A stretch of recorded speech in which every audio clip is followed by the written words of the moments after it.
السلام علیکم ورحمۃ اللہ وبرکاتہ۔ آج ترجمہ قرآن اکیڈمی کی طرف سے جو مجھے سیریز دی گئی ہے اس کا آج تیسرا لیکچر ہے، اور باقاعدہ لیکچر کی شروعات کرتے ہیں، لیکچر کا آغاز کرتے ہیں۔ آج ہمارا لیکچر جو ہے نا وہ جین مت ہے یا جینزم۔ پہلے اس کے معنی کو سمجھ لیتے ہیں، جین مت کا مطلب کیا ہے، کیونکہ ہر مذہب کے جو لفظ ہوتا ہے اس کا مطلب ہوتا ہے، جیسے اسلام کا سلامتی ہو، عیسائیت کا چونکہ وہ عیسائیت مسیح سے نکلا ہے عیسائیوں کا، اسی طرح باقی مذاہب۔ جین مت کا جو مذہب ہے، جین مت مذہب جو ہے نا، اس کا پہلا جو جین ہے اس کے معنی سنسکرت میں فاتح کے ہیں، یعنی وہ شخص جو فتوحات پہ فتوحات کیے جا رہا ہو، چاہے وہ دینی حوالے سے ہو یا دنیاوی حوالے سے ہو، اس لیے اسے اس مذہب کو جین مت کہا گیا۔ پھر اس مذہب کی شروعات جو تھی وہ 900 BC میں ہوئی، 900 BC میں، before the birth of crust, مطلب عیسیٰ علیہ السلام کی پیدائش سے پہلے 900 سال پہلے اس کی شروعات ہوئی تھی، یعنی ایک بہت قدیم ترین مذہب ہے۔ اس کے جو ان کے علماء جو ہے نا، یا محققین جو ہے نا، یا تاریخین جو ہے جو تاریخ لکھتے ہیں، ان کا اس میں اختلاف ہے کہ جین مت کا پہلا بانی یا جین مت کا پہلا مصلح یعنی اصلاح کرنے والا کون تھا، مگر بات یہاں پہ آتی ہے کہ جین مت کا پہلا جو مصلح تھا وہ ناتھ تھا، اور آخری مصلح جو تھا وہ پرسو ناتھ تھا، یعنی 100 مصلح تھے، اصلاح کرنے والے تھے، اس میں پہلا جو تھا ناتھ تھا اور آخر والا جو تھا وہ پرسو ناتھ تھا۔ مگر جین مت کو ایک شخص کی طرف منسوب کیا جاتا ہے جس کا نام مہاویر ہے یا وردھمان، اس کا اصل نام جو تھا مہاویر، یہ اس کی طرف منسوب کرتے ہیں، مگر اس کا اصل نام جو تھا وردھمان تھا۔ اس کے والد کا نام جو تھا وہ سرہاوتا،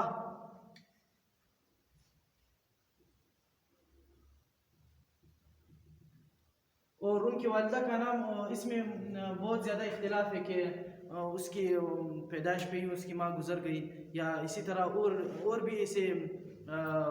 روایت موجود ہیں، اس لیے ان کی ماں کا نام معلوم نہیں، اور ان کی ذات جو تھی کشتری تھی۔ زیادہ تر مذاہب جو ہے نا وہ ہندو مت سے نکلے ہیں، اس لیے یہ بھی ایک پہلے ہندو تھا، مگر بعد میں اس نے ایک نئے مذہب کی شروعات کی، یا ان کے جو تابعین تھے انہوں نے یہ کہا کہ ایک نیا مذہب ہے، اس کو ہم فالو کرتے ہیں۔ جین مت میں داخل ہونے کے لیے کچھ شرائط دی جاتی ہے کہ آپ کو ان شرائط یا ان شپتوں،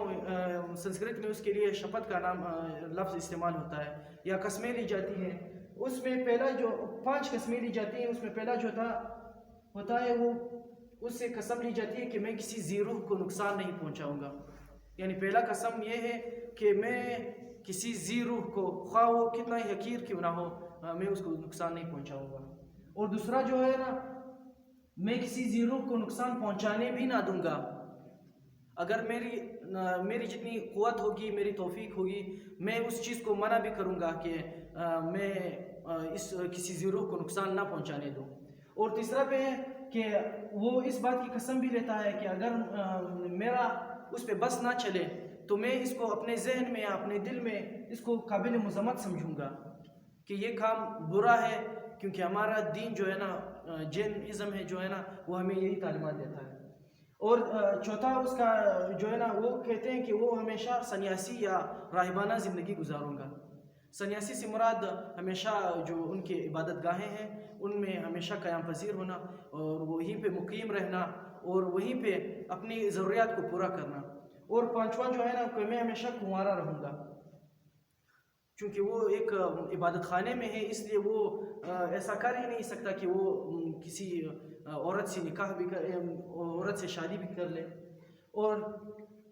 تیسرے نمبر پہ آتا ہے کہ جینزم کے مہاویر کی جو راہبانہ زندگی کے حوالے سے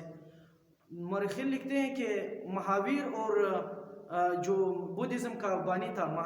مہاتما گوتم، اس میں زیادہ فرق نہیں ہے، سوائے چند ایک آدھ واقعات کے وہ کہتے ہیں، وہ یہاں تک بھی کہتے ہیں کہ اس کو اس سے کاپی کیا ہے اور یہاں پہ پیسٹ کیا ہے، یہ بھی کہا جاتا ہے۔ اور چوتھے نمبر پہ آتا ہے ان کی دینی کتب، چونکہ ایک مذہب کی حیثیت رکھتا ہے، اس لیے ان کے جو کتب ہیں وہ لازمی ہونے چاہیے۔ اس میں پہلا جو ہے نا وہ انگس ہے، انگس ان کی ایک کتاب ہے، اور دوسرا جو ہے نا میولا ہے، اور تیسرا جو ہے نا سویترا ہے، اور نمبر 4 پہ جو ہے اپانگا ہے۔ مگر اب زیادہ تر اس پہ عمل ہو رہا ہے، یہ انگس یا آنگا، یہ انگس یا آنگا پہ سب سے زیادہ عمل ہو رہا ہے، اور وہ قابل ترجیح اس کو سمجھتے ہیں کہ ہم اس کو ترجیح دیں اس کتاب کو۔ اور 5ویں نمبر پہ آتا ہے کہ مذہبی تعلیمات، ان کے مذہب میں 5 تعلیمات دی جاتی ہیں، وہاں پہ وہ ان کی شرائط ہیں داخل ہونے کے لیے، یہاں پہ یہ جو ہے نا ان کی مذہبی تعلیمات ہے۔ میں اگر جین مت کو قبول کر لیتا ہوں تو اس کے بعد مجھ پہ کیا لازم ہوگا کہ میں کیا نہ کروں۔ وہ کہتے ہیں کہ آپ کو اہنسا نہیں کرنا چاہیے، یعنی آپ کو ظلم نہیں کرنا چاہیے۔ اہنسا یا اہمسا یہ سنسکرت زبان کا لفظ ہے جو ظلم کے لیے استعمال ہوتا ہے۔ نیائے اور انیائے جیسے نیکی اور بدی یہ بھی استعمال ہوتا ہے۔ دوسرے نمبر پہ ستیام، یہ ہے کہ میں ہمیشہ سچ بولوں گا، میں چاہے وہ کوئی میری گردن کیوں نہ اڑانے والا ہو تب بھی میں سچ کہوں گا، یہ ان کی مذہبی تعلیمات میں سے ہے۔ اور نمبر 3 پہ آتا ہے استیام، استیام پہ میں ہمیشہ جو ہے نا وہ حلال رزق اپنے خون پسینے سے کمایا ہوا رزق کھاؤں گا، یعنی وہ ایسا نہیں کرتے کہ کہیں پہ بیٹھ جاتے ہیں، آفس کھول لیتے ہیں، وہاں پہ بیٹھ جاتے ہیں اور ان کی تنخواہیں لیتے ہیں، ان کو تنخواہیں دیتے ہیں، ان سے اپنا کام لیتے ہیں اور ان کام کے بدلے انہیں پیسے دیتے ہیں، اس طرح نہیں ہوتا۔ وہ خون پسینہ ایک کر کے اپنے لیے جو کمائی کرتے ہیں وہ اس کو حلال سمجھتے ہیں اپنے لیے، یہ ان کی مذہبی تعلیمات میں بھی ہے۔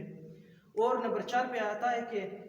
برہمچاری یہ بھی سنسکرت زبان کا لفظ ہے، یہ خاص طور پر پنڈتوں کے لیے استعمال ہوتا ہے، کیونکہ پنڈت وہ کہتے ہیں کہ معصوم عن خطا ہوتے ہیں، یعنی وہ خطا سے پاک ہوتے ہیں، یہ خدا کے نیک بندوں میں سے ہیں۔ اور یہاں پہ جو ان کا عقیدہ ہے برہمچاری کا عقیدہ، اس میں یہ کہتے ہیں کہ میں ہمیشہ اس بات کا اقرار کروں گا کہ میں ہمیشہ کنوارا رہوں گا، یعنی اپنی عصمت کو کسی غیر کے ساتھ شریک نہیں کروں گا، اپنی عزت کو۔ اور نمبر 5 پہ آتا ہے اپری گرہما، یعنی ان کا کہنا ہے کہ جیسے ان کے پچھلے لیکچرز میں ہم بدھ مت کے بارے میں پڑھ چکے ہیں کہ ان کے خدا کے بارے میں کیا تصور تھا، وہ صرف یہ جاننا چاہتے تھے کہ انر پیس کیا ہوتا ہے، یعنی اندرونی جو امن ہوتا ہے، وہ جو تڑپ ہوتی ہے وہ کیا ہوتی ہے،